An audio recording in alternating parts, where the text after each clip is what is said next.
Yippee-ki-yay movie lovers, it's Jan here. If you enjoy a good Easter egg hunt, then X-Men Apocalypse has plenty to keep you busy. And in this video, I'm going to run through all the Easter eggs and references I spotted in the film. Of course, there will be spoilers ahead, so if you want to avoid any spoilers, click here for my spoiler-free review or come back after you've seen the movie. And as promised, I'm giving away the first of 2 packs of X-Men Apocalypse merch on this video. To enter the giveaway, you just need to subscribe and leave a comment or reply to a comment about your favourite Easter egg in the movie. One of the movie's best moments is when Hugh Jackman's Wolverine emerges from his Weapon X cell in full-on berserker mode. The headgear and cables, belt and gadgets around his waist, and the spikes in his torso are a reference to his original training gear from the Weapon X comics, written and illustrated by Barry Windsor Smith. And the red light we see on his helmet is a nod to the red visor on his virtual reality helmet in the comics. The location where all this scene takes place is Alkali Lake, which we saw in the first X-Men trilogy and in X-Men Origins Wolverine, although with a changed timeline since Days of Future Past, the Wolverine Weapon X we see here is a new version. The moment where Jean Grey touches Wolverine's head, soothes him and restores a part of his memory is a nod to the relationship between Wolverine and Famke Janssen's Jean Grey in the original X-Men trilogy, even if here it feels rather age inappropriate. It's also an interesting twist on The Last Stand, where it was Logan who tried to soothe Jean Grey from her Dark Phoenix self. And there are lots of hints that the Dark Phoenix saga will be revisited in the X-Men movie universe, hopefully in a more satisfying way than it was previously. When Jean wakes up from her nightmare, the talk between her and Charles about a dark power inside her and visions of flames is an indication of what's to come, and her words that "I'm afraid someday I'm going to hurt someone" are also a nod to how she kills Scott Summers in The Last Stand. In the final showdown, Jean learns to harness the powerful Phoenix energy when Charles pleads with her to unleash it so they can defeat Apocalypse. And the moment is completed with the image of a burning bird around Jean and Apocalypse proclaiming "all is revealed." Thanks to the popularity of Quicksilver's amazing frozen time sequence in Days of Future Past, Evan Peters gets not just 1 but 2 slow-mo scenes in X-Men Apocalypse. And the pizza dog that Quicksilver rescues is an Easter egg from the comics, where Hawkeye rescues a dog called Lucky, aka Pizza Dog. And when Quicksilver surfs out of the exploding X-Mansion on a table, it's a cool visual nod to the Silver Surfer from the comics, and of course the Fantastic Four 2007 sequel, Rise of the Silver Surfer. There's also a wink to the X-Men themed V Energy drink ad starring Evan Peters when Quicksilver stops to take a sip of the Tab soda can from a girl holding the drink during the X-Mansion explosion. By the way, after the hints from Days of Future Past, we also get an amusing confirmation that Magneto is indeed Quicksilver's father as per the comics. The $6 Million Man t-shirt worn by Quicksilver is a nod to Apocalypse director Bryan Singer's rumoured plans to make a big screen version of the 70s TV show The $6 Million Man. And Quicksilver's room has some cool pop culture references from the 1980s, including a Ms. Pac-Man arcade game and the Knight Rider theme playing on his TV.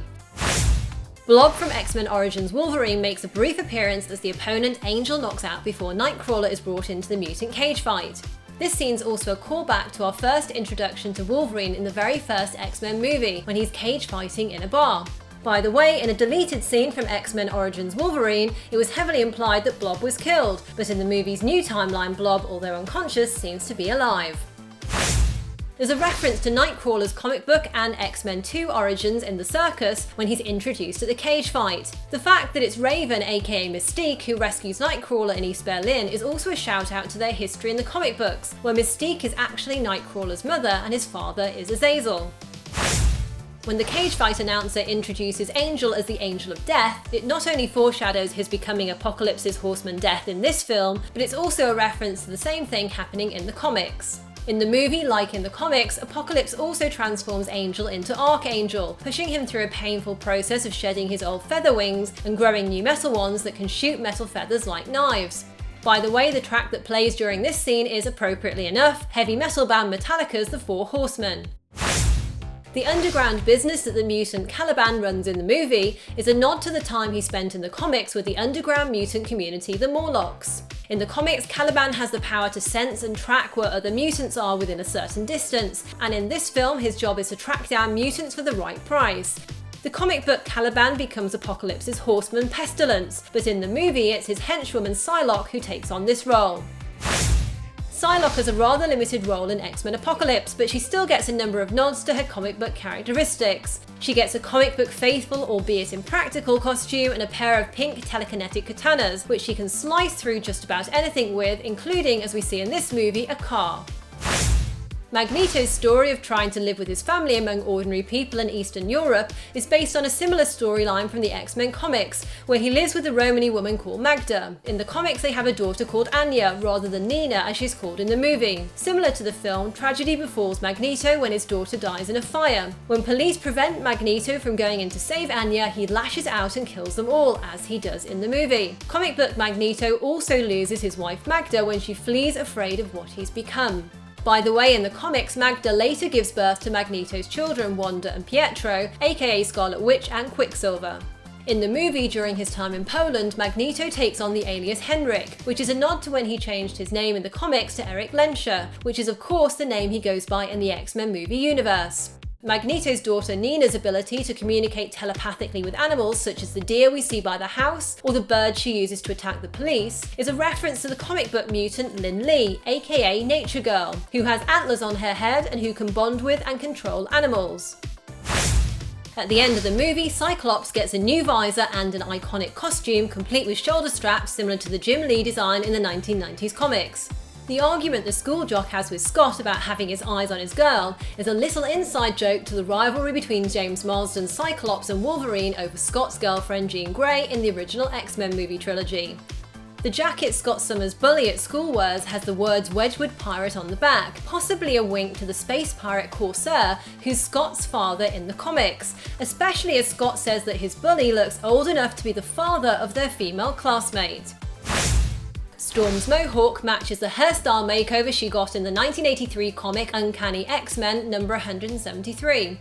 And her pickpocketing skills also have their origins in the comics, where an orphaned Storm learned the art of stealing on the streets of Cairo and even tried to pick Professor X's pocket.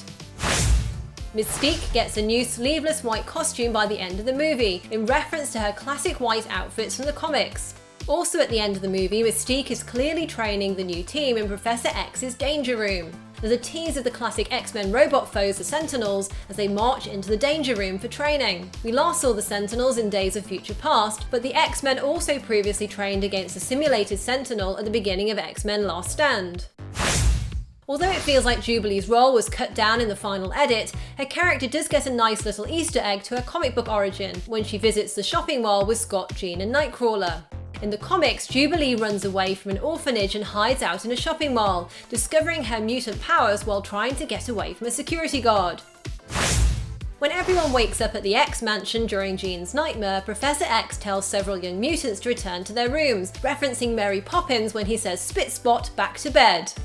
When Charles goes to Moira's office and learns she has a son, his reaction not only reflects the shock and disappointment he feels as he fancies Moira, but it's also a nod to her son in the comics. In the comics, Moira's son Kevin becomes the deadly villain Proteus, and Bryan Singer has mentioned that he'd like Proteus to appear in a future X-Men movie.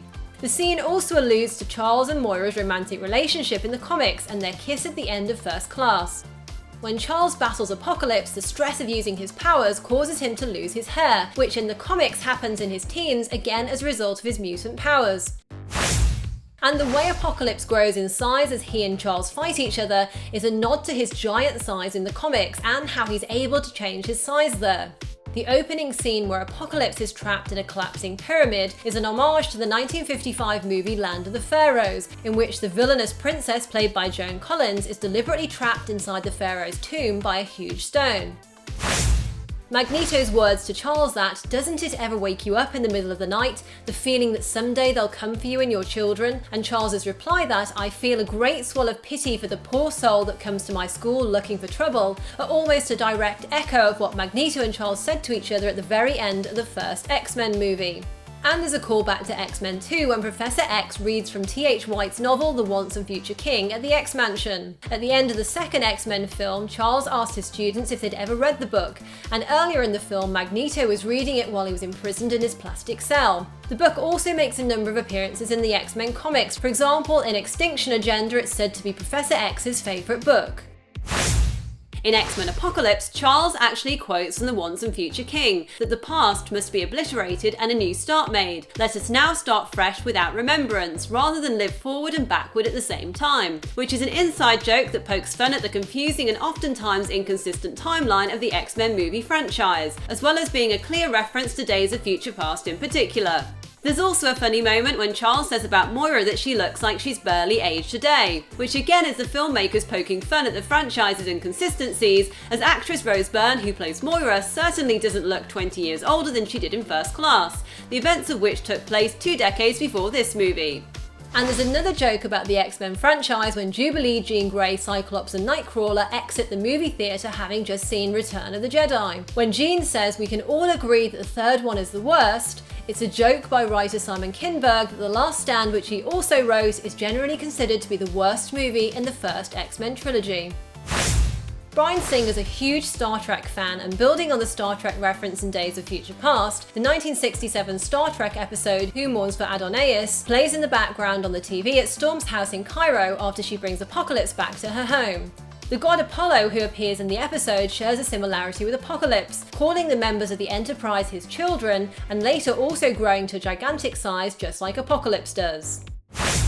Actress Ali Sheedy plays Scott Summers' teacher, who we see educating her students about the history of the 1973 Paris Peace Accords, in other words, the events of Days of Future Past. It's fun to see Sheedy playing a teacher, especially as she orders Scott to see the school principal for disrupting the class, as one of Sheedy's most famous roles was in director John Hughes' coming-of-age movie The Breakfast Club, where she played compulsive liar Allison, who spends a whole Saturday in detention with 4 other high school students. Stan Lee also gets a new X-Men cameo, this time joined by his wife Joan Lee, as they watch the world's nuclear missiles being fired into space by Apocalypse. The post-credit scene includes a nice tease for the supervillain Mr. Sinister. In the scene, we see a trio of suited men walking into the Alkali Lake Weapon X facility, where they pick up a vial labelled Weapon X DNA. The vial is then stored in a briefcase labelled Essex Corp, with Essex referring to Dr. Nathaniel Essex from the comics. Essex is a Darwinist geneticist obsessed with developing a superior species, and he's transformed into Mr. Sinister by none other than Apocalypse. And the vial of Weapon X DNA is a big Easter egg to Wolverine's female clone, X-23, appearing in either Wolverine 3 or future X-Men movies. And if you'd like a more detailed breakdown of that scene and its implications for the X-Men movie universe, you can click right here for my full video on the post-credits. So those were all the Easter eggs and references I spotted in X-Men Apocalypse, but I'm sure you noticed other ones too, and I'd love to hear about them in the comments section. Also make sure you're subscribed for a chance to win this pack of cool X-Men merch, and you can click on the Gleam link in the video description below for bonus ways to enter the giveaway. If you enjoyed this video, check out my full post-credits breakdown of what the Mr. Sinister tease means for Wolverine 3 and other X-Men movies. And for more Easter eggs, take a look at my video of all the Easter eggs and references in Captain America Civil War. Click any of the links here to check those out. Thanks for watching, and see you next time, yippee-ki-yay movie lovers!